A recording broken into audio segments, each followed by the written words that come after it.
नमस्कार साथियों, मैं हूं आपका दोस्त राजकुमार और एक बार फिर से स्वागत करता हूं आपके अपने पसंदीदा यूट्यूब चैनल राज ऑनलाइन एजुकेशन हब के एक और ख़ास वीडियो में। ख़ास इसलिए है क्योंकि राजस्थान बेरोजगारी भत्ता या मुख्यमंत्री युवा संबल योजना लेने के लिए जो महत्वपूर्ण कदम होता है, ठीक है, फॉर्म वेरीफाई हुआ, आपने सबमिट किया, उसके बाद में वेरीफाई हुआ, अप्रूव्ड हुआ, यहाँ तक की बात अच्छी बात है। लेकिन ये काम नहीं किया तो फिर डेफिनेटली 100% आपका बेरोजगारी भत्ता स्टॉप होगा, उसको कोई नहीं बचा सकता।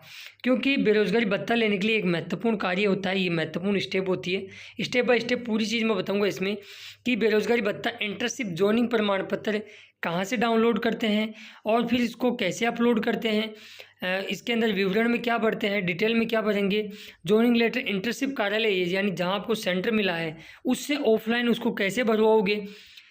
यदि ऐसे आपने फिलअप किया स्टेप बाय स्टेप तो डेफिनेटली आपके पास सेंडबैक नहीं आएगा, ना ही ऑब्जेक्शन आएगा। ठीक है, तो इस चीज़ का आप ध्यान रखें। पूरी चीज़ आपको बताऊंगा, स्टेप बाय स्टेप सारी चीज़ों को अपन डिस्कस करते हैं। सबसे पहले तो आप बेरोजगारी भत्ता लेने के लिए टेक्निकल कोर्स की सहमति देना अत्यंत आवश्यक हो जाता है। फॉर्म अपलोड के बाद में पहला कदम टेक्निकल कोर्स की सहमति होता है, उसके बाद में ही आपको जॉइनिंग मिलती है।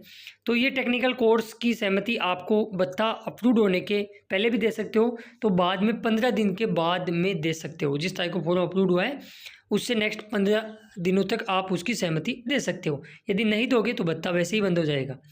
फिर अगली प्रोसेस आती है जॉइनिंग की। साथियों, बेरोजगारी भत्ते के अप्रूव होने के जो लोग पहले सहमति दे देते हैं उनको जल्दी इंटर्नशिप मिल जाती है, और जो फॉर्म अप्रूव होने के बाद में देते हैं उनको थोड़ी 10-15 दिन बाद में इंटर्नशिप मिलती है। काफ़ी लोग मुझे पूछते रहते हैं कि सर जॉइनिंग डिटेल में कुछ इस प्रकार का ऑप्शन आ रहा है। इसका मतलब ये होता है कि आपको अभी तक जॉइनिंग प्रमाण पत्र के अंदर जो इंटर्नशिप कार्यालय है वो अभी आवंटित नहीं किया गया है। आवंटित करते हैं तब कैसे आपके सामने इंटरफेस आता है, कुछ इस प्रकार का आता है। जॉइनिंग डिटेल के जस्ट नीचे पूरा जॉइनिंग की समरी वहाँ ओपन हो जाती है, जैसे वहाँ कार्यालय का नाम शो कर जाता है। जिस दिन आपको आवंटित किया गया है, अलॉट किया गया है कार्यालय, वो डेट आ जाती है। जिस दिन आप जॉइनिंग करोगे वो डेट, यहाँ सारी चीज़ मैं आगे सब चीज़ बताता हूँ।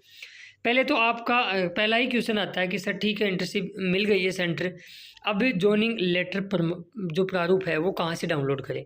तो साथ ही जॉइनिंग डिटेल में आप जैसे ही क्लिक करोगे आपको सेंटर वहाँ शो कर जाएगा। तो उसके बगल में जस्ट आप देख सकते हो जॉइनिंग इंटर्नशिप जॉइनिंग लेटर प्रारूप, ये व्यू ओब्लिक डाउनलोड करके ऑप्शन आ रहा है ब्लू कलर में।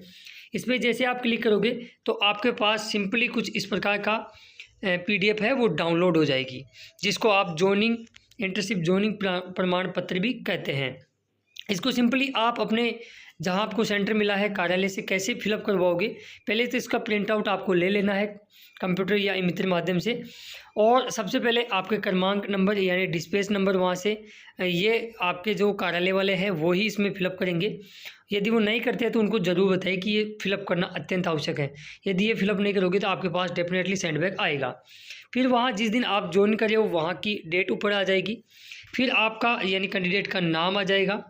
फिर पिता या पत्नी है या जो है उसके पति का नाम यहाँ से लिखना पड़ेगा आपको, और निवासी यानी आपका एड्रेस पूरा लिखना पड़ेगा। आपका ज़िला यहाँ पे फिल करना पड़ेगा, और रोजगार कार्यालय का जो पंजीयन संख्या है जिसको अपन रजिस्ट्रेशन नंबर बोलते हैं वो आपको यहाँ लिखना पड़ेगा। फिर जिस दिन आप ज्वाइन कर रहे हो उस दिन की तारीख आपको यहाँ मेंशन करनी पड़ेगी। और फिर आगे दे रखा है कि इंटर्नशिप हेतु रोजगार कार्यालय द्वारा आवंटित विभाग, जैसे मान लो आपको शिक्षा विभाग या स्कूल में इंटर्नशिप मिलती है तो यहाँ शिक्षा विभाग लिखोगे, और फिर कार्यालय का नाम जो आपका स्कूल का नाम है, राजकीय उच्च माध्यमिक विद्यालय है, माध्यमिक है, वो आप यहाँ फिलअप करोगे। जैसे आपको मिलती है पटवार भवन मिलती है तो राजस्व विभाग, और आगे पटवार मंडल जो भी आपका एड्रेस पड़ता है वो एड्रेस लिख देना। मान लो किसी को सहकारी समिति मिलती है, ग्राम सेवा सहकारी समिति, तो फिर सहकारिता विभाग उसमें फिलअप करोगे। या ग्राम पंचायत आपको मिलती है तो उसके अंदर आप पंचायत राज विभाग और फिर आगे ग्राम पंचायत का नाम फिलअप करोगे। ऐसे ही अन्य कोई डिपार्टमेंट मिलता है तो उनकी भी प्रोसेस कुछ इसी प्रकार होती है। प्रार्थी का यहाँ हस्ताक्षर होंगे और ब्रैकेट में पूरा नाम उसका फिल आपको करना पड़ेगा। नीचे यहाँ जाओ, आपके विभाग या कार्यालय मिला है उसके अधिकारी के सिग्नेचर और सील होंगे। सील के नीचे और सिग्नेचर के जस्ट नीचे वो डेट भी लिखे जिस दिन वो ये प्रमाण पत्र जारी कर रहे हैं, और अपना मोबाइल नंबर।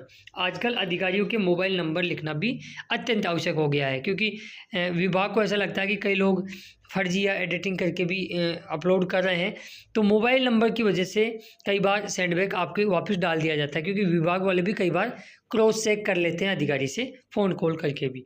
तो कुछ इस प्रकार आपको इसको भरना पड़ेगा। अब भरने के बाद में अगला स्टेप आता है साथियों कि इसको अपलोड कैसे करें। ठीक है, डाउनलोड कर लिया, कार्यालय से अपन ने इसको बना लिया। सिंपली इसको पहले आपको, आप यहाँ मेंशन देख सकते हो, 1 KB से लेके 300 KB तक इसकी PDF आपको फॉर्मेट में इसको बना लेना है या इमित्र से बनवा लेना है। यदि आप नहीं जानते हो तो आप इमित्र से बनवा सकते हो। फिर इसको कैसे फिलअप करोगे, सिंपली आवंटित दिनांक के अंदर तो वो आपका ब्लॉक आएगा, उसके अंदर आप डेट वगैरह कुछ भी नहीं भर सकते हो, वो पहले से ही वहाँ से ब्लॉक रहता है। फिर ज्वाइनिंग करने की डेट इसके अंदर आप मेंशन करोगे कि आज किस तारीख को आपने ज्वाइन किया है, वो डेट आप इसमें फिलअप करोगे। और फिर इंटर्नशिप जो लेटर है जो आपने PDF बना रखी है, उसको चूज फाइल पे क्लिक करके उसको सेलेक्ट कर लेना है। अब नीचे आ जाता है विवरण। काफ़ी लोग कन्फ्यूज हो जाते हैं कि सर विवरण में क्या बनना है। कुछ नहीं, ज़्यादा कुछ नहीं करना आपको, सिंपली ओके लिख दिया करो, ज़्यादा माथाफोड़ी करने की यहाँ आवश्यकता है नहीं। ओके लिख के आपको सेव पे क्लिक कर देना है। फिर आपका इंटर्नशिप प्रमाण पत्र यहाँ सफलतापूर्वक सबमिटेड हो जाएगा। ये एक प्रोसेस होती है। काफ़ी लोग पूछते रहते हैं कि सर कि हमारे सेंडबैक आ जाता है। सेंडबैक बहुत लोगों के पास आता है। यदि जैसे कि मैंने बताया है स्टेप बाय स्टेप, ऐसे यदि आप फिलअप करोगे तो डेफिनेटली मैं आपको 100% विश्वास दिलाता हूँ कि आपके पास ना तो ऑब्जेक्शन आएगा ना ही सेंडबैक आएगा, और सीधे ही आपकी अटेंडेंस वेरीफाई हो जाएगी। और फिर उसके बाद में अटेंडेंस आपको फिल करनी पड़ती है। और अटेंडेंस कैसे फिल करोगे उस पर अलग से हम वीडियो बना देंगे, कैसे डाउनलोड करोगे, कैसे उसको फिलअप करोगे, उसके बारे में भी एक सेपरेट अलग सी वीडियो बना के आपको अपडेट कर दिया जाएगा। बाकी आई होप ये वीडियो आपको पसंद आया होगा, नॉलेजेबल लगा होगा, और भविष्य में आपका फॉर्म जब भी अप्रूव होता है या इंटर्नशिप मिलती है तो कुछ इस प्रकार ही आपको करना पड़ेगा। और मैं विश्वास दिलाता हूँ कि ये वीडियो देखने के बाद में आपको यूट्यूब पे दूसरा वीडियो देखने की आवश्यकता ही नहीं पड़ने वाली है। और जो साथी चैनल पर नए हैं या चैनल को अब तक सब्सक्राइब नहीं किया है जरूर कर दें, और नोटिफिकेशन बेल को दबा के ऑल पे क्लिक कर दें, क्योंकि हम राजस्थान बेरोजगारी भत्ते से रिगार्डिंग ऐसे यूजफुल इन्फॉर्मेशन समय समय पर लाते रहते हैं और आपको अवेयर करते रहते हैं, ताकि आपके बेरोजगारी भत्ते में किसी भी प्रकार की रुकावट उत्पन्न ना हो पाए। इस वीडियो को अपने दोस्तों और मित्रमंडल में शेयर कर दे। हो सकता है उनका बेरोजगारी भत्ता अप्रूव जब भी हो या जब भी उनको इंटर्नशिप कार्यालय मिले तो उनको पहले से पता होना चाहिए कि आगे प्रोसेस अपने को कैसी करनी पड़ती है।